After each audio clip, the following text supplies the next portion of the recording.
جرم و سزا اور قتل و غارت گری کے ناخداؤں میں ہونے لگا تھا۔ حاجی لالو کے گروہ میں رحمان بلوچ اور حاجی لالو کے بیٹے ارشد پپو اور یاسر عرفات نے مل کر جرم کی سلطنت کو ناقابل تسخیر بنا دیا۔ رحمان اور حاجی لالو کا تعلق اس قدر گہرا تھا کہ حاجی لالو کے بیٹے یاسر عرفات اور رحمان دونوں کی شادی گولی مار کے سیٹھ یوسف کی بیٹیوں سے ہوئی، مگر جلد ہی کاروباری حسد اور ایک دوسرے کو نیچا دکھانے کی کھینچاتانی میں ایک روز رحمان کی کھٹپٹ حاجی لالو اور اس کے بیٹوں سے ہی ہو گئی۔ رحمان کو اندازہ ہو گیا کہ حاجی لالو کے زیر اثر رہتے ہوئے جرم کی اس دنیا میں وہ اپنا الگ مقام نہیں بنا سکتا۔ اپنے ہی گھروں میں محاذرائی کے اس ماحول میں رحمان ایک روز کھلے عام لالو کی مخالفت پر اتر آیا اور اسی گرما گرمی میں لالو اور رحمان کی راہیں الگ کر دی۔ اس رویے نے دشمنی کی شکل اختیار کی تو لالو کے بیٹے ارشد پپو نے کلاکوٹ میں رحمان کو راستے سے ہٹانے کی کوشش کی۔ قسمت کا دھنی رحمان بچ تو نکلا، مگر ارشد پپو کے ریاض کا رخ اس کے رشتہ داروں کی جانب ہوا اور ارشد پپو کے ہاتھوں رحمان کے رشتہ دار مارے جانے لگے۔ ادھر رحمان نے بچی کچی طاقت مجتمع کر کے جواباً ارشد پپو کے رشتہ داروں پر حملوں کا آغاز کیا، جن میں بلوچ اتحاد کے رہنما اور لیاری کی معروف شخصیت انور بھائی جان جیسے ممتاز لوگ بھی مارے گئے۔ اسی جنگ میں ارشد پپو نے ایک دن بہت ہی فلمی انداز میں ہب چوکی کے پاس رحمان کے چچا کو قتل کیا۔ پپو نے قتل سے پہلے فون پر رحمان کو بتایا کہ سن، میں اس کو مار رہا ہوں، سن، اور پھر اس نے رحمان کے چچا کو قتل کر دیا۔ اسی دوران ارشد پپو اور اس کے باپ حاجی لالو کے گروہ نے چن چن کر رحمان کے کاروباری مفادات کو بھی نشانہ بنانا شروع کیا۔ یہ صورتحال اس حد تک گئی کہ رحمان کو لیاری چھوڑ کر بلوچستان جانا پڑا اور تب تک واپس نہیں آ سکا جب تک ارشد پپو پولیس کے ہاتھوں گرفتار ہو کر جیل نہیں چلا گیا، جس کے بعد رحمان کی واپسی تو ہو گئی، مگر اب لیاری گینگ وار نے ایک ایسی انگڑائی لی جس نے اس علاقے کو عالمی توجہ خاص کر ذرائع ابلاغ کا چٹپٹا موضوع بنا دیا۔ دراصل فیض محمد اور فیضو نامی ایک ٹرانسپورٹر جو دراصل چاکی واڑہ کے علاقے سنگلین کی جھٹپٹ مارکیٹ کے قریب بلوچستان جانے والی پبلک ٹرانسپورٹ کے ایک بس اڈے کا ٹائم کیپر تھا، رحمان اور پولیس دونوں کا ہی بیٹر تھا، یعنی بس مالکان سے بھتہ وصول کر کے رقم رحمان اور پولیس کے مقامی لوگوں تک پہنچاتا تھا۔ وہ رحمان کا قریبی اور خاص آدمی تھا اور عرصے سے اس کے لیے بھتہ وصولی کرتا تھا۔ ارشد پپو نے فیضو سے کہا کہ اب بھتہ رحمان کو نہیں بلکہ ہمیں دینا ہوگا۔ اس کے انکار اور مخالفت پر اس کا بھی وہی انجام ہوا جو لیاری جیسے علاقے میں ارشد پپو یا رحمان کے مخالفین کا ہوتا رہا تھا۔ ارشد پپو نے فیضو کو اغوا کر کے قتل کر دیا، مگر یہ فیضو دراصل عزیر بلوچ کا باپ تھا، اسی عزیر بلوچ کا جو شاید لیاری کی تاریخ کا سب سے مشہور نام بنا۔ لیاری میں جرم و سزا کی دنیا کا عالمی شہرت یافتہ کردار عزیر بلوچ، جسے فوجی عدالت نے جاسوسی کے جرم میں 12 برس کی قید کی سزا بھی سنائی ہے، تاہم عزیر بلوچ اپنی زندگی کے آغاز پر جرم و سزا کی اس دنیا سے بالکل الگ تھلگ رہا۔ وہ لیاری جنرل ہاسپٹل میں وارڈ بوائے کی ملازمت کرتا تھا اور عزیر کا باپ تو اسے کے پی ٹی میں فٹ بالر کی حیثیت سے ملازمت دلوانا چاہتا تھا۔ مشترکہ دشمن ارشد پپو کے ہاتھوں عزیر کے باپ کے قتل کے بعد رحمان نے عزیر کو بالکل ویسے ہی اپنی سرپرستی میں لے لیا جیسے کبھی حاجی لالو نے خود رحمان کی سرپرستی کی تھی۔ 18 اکتوبر 2007 کو جب کراچی کے علاقے کارساز کے قریب بے نظیر بھٹو کے قافلے پر بم حملہ ہوا اور 140 سے زیادہ لوگ مارے گئے تو یہ رحمان بلوچ ہی تھا جو اس وقت بے نظیر بھٹو کو بحفاظت کلفٹن میں واقع ان کی رہائش گاہ بلاول ہاؤس پہنچا سکتا تھا اور پہنچایا بھی اسی نے، مگر پھر وہ وقت بھی آیا کہ رحمان بلوچ اور پیپلز پارٹی کے تعلقات میں دراڑیں پڑ گئی۔ لیاری پر رحمان کی گرفت اس قدر مضبوط ہوئی کہ اس نے بلاخر لیاری کی سیاسی وارث سمجھے جانے والی جماعت اور ملک کی حکمران رہنے والی پاکستان پیپلز پارٹی کو بھی دھکیلنا شروع کر دیا۔ تاہم پیپلز پارٹی کے لیے یہ ایک ایسی ہونی تھی جس کا بیج 1973 میں بویا گیا تھا۔ جب بلوچستان میں فوجی کارروائی کا آغاز ہوا تو لیاری کو بلوچ مزاحمتی تحریک سے الگ رکھنے کے لیے گینگ وار کے حوالے کر دیا گیا اور پیپلز پارٹی نے بھی اس پر کوئی خاص احتجاج نہیں کیا۔ اگرچہ پیپلز پارٹی لیاری کی سیاسی وارث تھی مگر انہوں نے جدوجہد کی بجائے آسان راستہ اختیار کیا، بلکہ کسی حد تک انہوں نے اس سے فائدہ اٹھایا، مگر نتیجے میں خود پیپلز پارٹی کو بھی بہت نقصان ہوا۔ اس دور میں پیپلز پارٹی کی سیاست پر رحمان کا اس قدر ہولڈ تھا کہ پیپلز پارٹی نے بلدیاتی الیکشن میں اپنے امیدوار کھڑے کیے مگر پیپلز پارٹی ہار گئی اور رحمان کے حمایت یافتہ وہ تمام امیدوار جیت گئے جن کی وابستگی تو کسی زمانے میں پیپلز پارٹی سے رہی تھی، مگر وہ الیکشن رحمان کی مدد اور حمایت سے جیتے۔ لیاری میں جرم اور سیاست دونوں ہی پر رحمان اور عزیر بلوچ کا دائرہ اثر بڑھتا ہی چلا جا رہا تھا۔ یہ وہ وقت تھا جب پیپلز پارٹی کو بھی اندازہ ہوا کہ رحمان کی موجودگی میں لیاری ان کے سیاسی قلعے کے طور پر برقرار نہیں رہ سکتا۔ پیپلز پارٹی اور رحمان میں یہی بڑھتے ہوئے فاصلے جواز بنے کہ ریاستی اداروں کو رحمان اور گینگ وار کے دیگر کرداروں کے خلاف کارروائی کا موقع ملے۔ ارشد پپو کو تو پولیس پہلے ہی گرفتار کر چکی تھی اور وہ جیل پہنچ چکا تھا، مگر سسٹم نے طاقت کی اس جنگ میں ایک بار پھر فیصلہ کیا کہ اپنی طاقت کا اظہار کیا جائے۔ پولیس اور نیم فوجی ادارے رینجرز کے حکام قانون نافذ کرنے والے دیگر اداروں کی مدد سے سرگرم ہوئے اور رحمان بلوچ پولیس مقابلے میں چودھری اسلم کے ہاتھوں مارا گیا۔ اس متنازع مقابلے میں انکاؤنٹر اسپیشلسٹ کے طور پر مشہور چودھری اسلم کے ہاتھوں رحمان کے مارے جانے کے بارے میں یہ بھی کہا جاتا ہے کہ رحمان کو بلوچستان سے لا کر کراچی کے علاقے گلستان جوہر میں مارا گیا تھا۔ تاہم پولیس مقابلے کے حقائق کچھ بھی ہوں، مگر رحمان کی ہلاکت کے بعد اس کے گینگ نے عزیر بلوچ کو سردار بنانے کا فیصلہ کیا۔ اس فیصلے کی وجہ یہ تھی کہ عزیر رحمان کی برادری اور قبیلے سے تعلق رکھتا تھا اور اس وقت تک رحمان اور عزیر جرم و سزا اور سیاست دونوں کے لیے مختلف علاقوں میں مختلف وارلارڈز یا علاقائی سردار مقرر کر چکے تھے اور گروہ خوب ترقی کر رہا تھا۔ عزیز نے گروہ کی سربراہی سنبھالی تو مارا ماری کا کام بابا لاڈلا کی سربراہی میں دیگر نمائندہ سرداروں کے سپرد ہوا۔ کچھ علاقے اور اختیارات استاد تاجو کے سپرد ہوئے اور رحمان کے گروہ کے تمام سرداروں نے ایک طرح سے عزیر کی بیعت کر لی۔ عزیر کو اندازہ تھا کہ طاقت اسی کے ہاتھ میں ہوتی ہے جس کے ہاتھ میں بندوق ہو۔ عزیر کو پتا تھا کہ صرف سیاست سے طاقت اس کے ہاتھ میں نہیں رہے گی۔ بے نظیر کے بعد بلاول بھٹو اور آصف زرداری سے بڑا تو کوئی سیاستدان نہیں تھا لیاری میں۔ جب بندوق کے سامنے ان کی کوئی نہیں سنتا تو صرف سیاست کرتے ہوئے عزیر کی کس نے سننی تھی؟ یہی وجہ بنی کہ عزیر نے گروہ کے تمام جنگجو سرداروں کو ایک ایک کر کے بدلنا شروع کیا۔ جب پیپلز پارٹی سے رحمان اور عزیر کی دوریاں بڑھی تھی تو عزیر کے حمایتی اور رحمان کے قریبی ساتھیوں نے پیپلز امن کمیٹی کی بنیاد بھی رکھ دی تھی۔ پیپلز پارٹی کے سابق رہنما اور لیاری کی ممتاز شخصیت حبیب جان بلوچ پیپلز امن کمیٹی کی پہچان بھی بنے اور عزیر بلوچ کا سیاسی چہرہ بھی سمجھے جاتے رہے۔ لیاری میں طاقت جمع کرتے ہوئے عزیر بلوچ نے اپنے لوگوں کو آگے بڑھانے کے لیے نئے مقامی سرداروں کی تعیناتی شروع کی۔ اپنے وفادار وسیع لاکھو کو کمانڈر بنایا، بادشاہ خان کے بیٹے وسیم اور شکیل کو دریا آباد میں مقرر کیا، استاد تاجو کو آگے بڑھایا، فیصل پٹھان کو بہار کالونی میں لگایا۔ مگر ان ساری تبدیلیوں سے بابا لاڈلا کو محسوس ہوا کہ عزیر اپنی گرفت مضبوط کر رہا ہے، تو اس نے اپنے ہی سردار یعنی عزیر بلوچ اور اس کے مقرر کردہ سرداروں کی مخالفت کا راستہ چنا۔ عزیر بلوچ کے مقامی کمانڈر بھی بابا لاڈلا سے ڈرتے تھے کیونکہ وہ بہت ظالم تھا۔ یہی وقت تھا جب شہر کی بڑی سیاسی قوت MQM کے حلقوں اور عزیر کے درمیان علاقہ گیری کی جنگ میں تیزی آ رہی تھی۔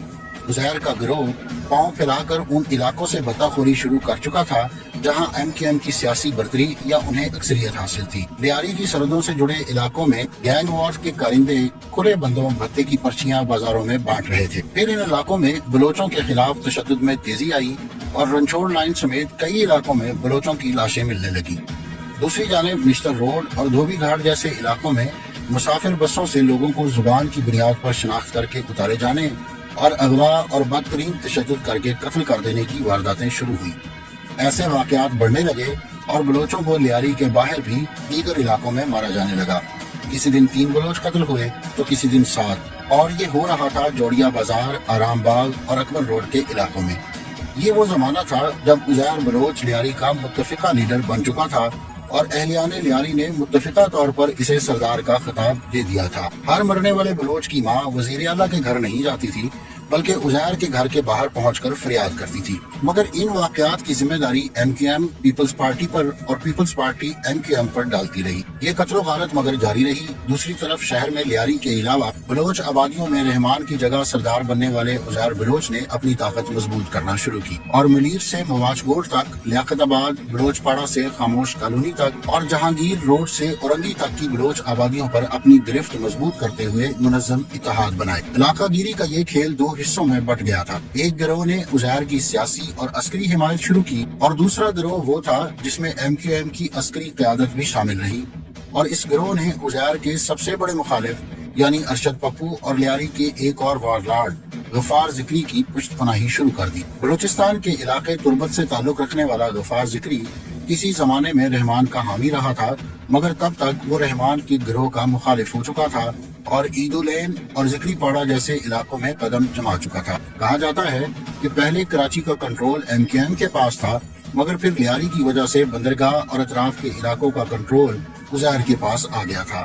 کنٹینرز جب نکلتے تھے تو عزیر ان سے بھتا لیتا اور پھر انہیں چھوڑتا۔ گینگ وارز نے ایسے پر پھیلائے کہ شہر بھر میں پولیس آفیسر ہوں یا رینجرز کے اہلکار یا پھر قید میں ان گروپوں کے ارکان سے بدسلوکی کرنے والا جیل کا عملہ، مخالف قوتوں کے جنگجو ہوں یا بھتا دینے سے انکار کرنے والے تاجر اور دکاندار، جس نے جب اور جہاں ان گینگز کے احکامات کی خلاف ورزی کی یا ان کی طاقت کو تسلیم کرنے سے انکار کیا، مارا گیا۔ بھتا ہو، اغوا برائے تاوان ہو یا منشیات کا دھندا، تعمیراتی کام کا ٹھیکہ ہو یا شپنگ کنٹینرز کی آمد و رفت، اسمگلنگ ہو یا اسلحے کا ناجائز کاروبار، کوئی بھی جرم اب عام اور معمولی نہیں رہا تھا بلکہ باقاعدہ صنعت کی شکل اختیار کر گیا۔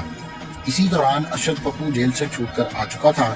بجھتے چراغ کی طرح ارشد پپو نے اپنے اور اپنے والد ہادی لالو کے بکھر جانے والے گینگ کو منظم کرنے اور عزیر اور رحمان کے گینگ کے مقابلے پر لانے کی سرتوڑ کوشش کی، مگر اس وقت تک عزیر کا گینگ مکمل طور پر غالب آ چکا تھا اور مخالفین کی گلا کٹی لاشیں پورے علاقے سے ملنے لگی۔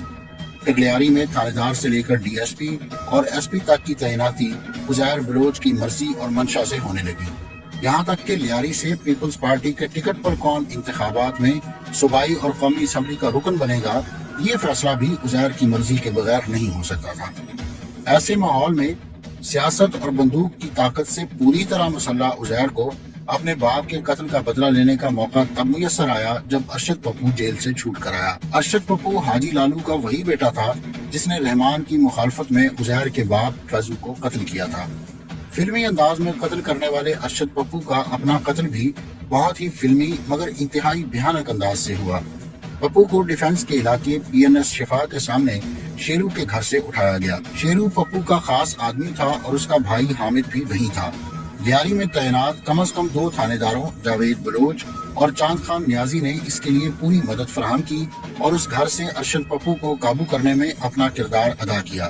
باخبر ذرائع کا کہنا ہے کہ ارشد پپو نے دروازہ کھولا ہی پولیس افسران کو دیکھنے کے بعد تھا۔ پھر سب نے پاکستان کے تمام ٹی وی چینلز پر اس زمانے میں براہ راست دکھائے جانے والے وہ مناظر دیکھے جب پولیس کی بھاری نفری چودھری اسلم کی سربراہی میں لیاری کی افشانی گلی کے چیل چوک پر کھڑی گولیاں چلاتی رہی اور عزیر بلوچ براہ راست دکھائے جانے والے ٹی وی نشریات میں بطور مہمان شریک رہا۔ ایسے ماحول میں مقتول باپ کا بدلہ لینے کا موقع ملا لیاری کے بے اطاعت بادشاہ اور طاقتور سردار عزیر بلوچ کو۔ ارشد پپو کو بدلے کی آگ میں جلتے ہجوم کے حوالے کر دیا گیا، جن میں زیادہ تر افراد خود پپو کے ہاتھوں اپنے پیاروں اور ساتھیوں کو کھو چکے تھے۔ پھر کیا تھا؟ جو آپ سوچ سکتے ہیں وہ سب کیا گیا۔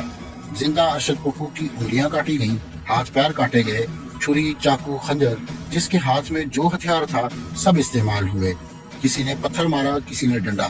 ارشد پپو اس حال میں بھی قاتلوں کو گالیاں بکتا رہا۔ کچھ بالکل مختلف بات کرتے ہیں کہ اس نے معافی بھی مانگی۔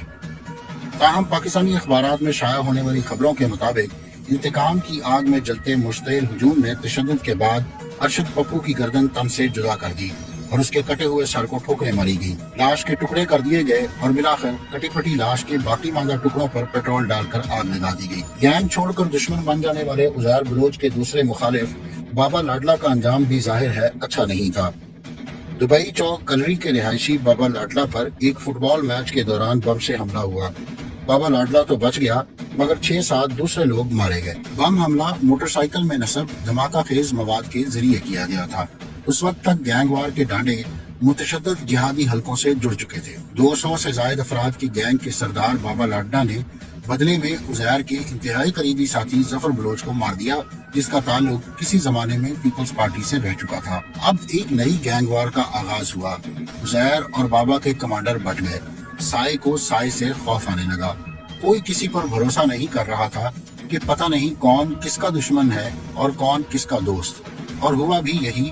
دھوکے سے ایک دوسرے کے حامی اور مخالفوں کے قتل شروع ہوئے، یہاں تک کہ کھانا ساتھ کھانے والے دوستوں نے کھانا ختم ہونے سے پہلے ہی دوسرے دوست کو ختم کر دیا۔ گینگ وار کی اس کہانی میں اس وقت تک بلا شبہ 1000 سے زیادہ لوگ مارے جا چکے تھے، اور اب ایک بار پھر سسٹم اپنی عملداری کی برتری کی مہر لگانے کا فیصلہ کر چکا تھا، کیونکہ یہ اطلاعات بھی گردش میں تھی کہ کسی جگہ صوبائی وزیر داخلہ کے قتل کی منصوبہ بندی ہوئی ہے۔ اس اطلاع نے جلتی پر تیل کا کام کیا، اور صوبائی سیٹ اپ میں بھی اگر کوئی حمایت تھی تو وہ بھی باقی نہ بچی۔ یہ وہی وقت تھا جب آصف زرداری کے ایک قریبی ساتھی نے ان سے اپنی راہیں جدا کی، اور ریاست میں اعلیٰ سطح پر گینگ وار کو روکنے کا فیصلہ عملی طور پر نافذ ہونا شروع ہوا۔ صورتحال کی نزاکت کا احساس ہوتے ہی عزیر جیسے سمجھدار اور شاطر ذہن نے علاقے سے نکل جانے میں عافیت جانی، اور ایک روز لیاری سے نکل گیا۔ عزیر اور تاجو نے تو اپنے علاقائی کمانڈرز تک کو نہیں بتایا اور خاموشی سے لیاری سے نکل گئے۔ اب رینجرز فعال ہوئے اور لیاری میں آئے دن گینگ وار لارڈز کی گرفتاریوں کے لیے چھاپوں کا سلسلہ شروع ہوا۔ بابا لاڈلا اور غفار ذکری جیسے لوگ ایسے ہی چھاپوں میں گرفتاری سے بچنے کے لیے مقابلے کے دوران مارے جانے لگے، اور آہستہ آہستہ لیاری پر قابض گینگ وار کی گرفت ڈھیلی پڑنے لگی۔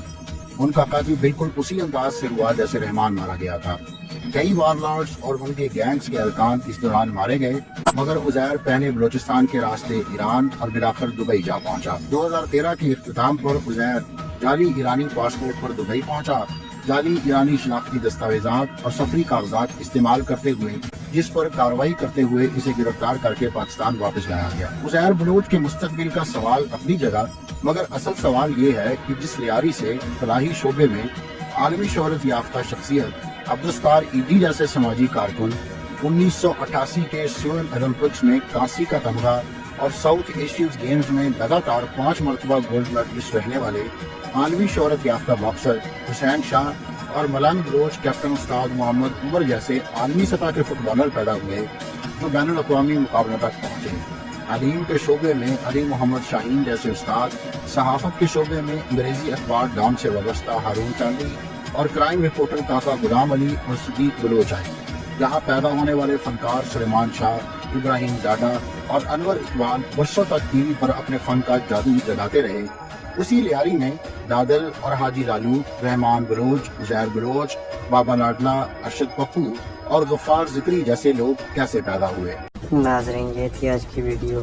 آپ کو ویڈیو کیسی لگی ہے سیکشن میں اپنی قیمتی رائے کے ساتھ ضرور۔ اگر ویڈیو اچھی لگے تو اپنے دوستوں رشتہ داروں کو شیئر کرنا نہ بھولیے۔ یہ ساتھ مجھے دیجیے اجازت۔ اللہ حافظ۔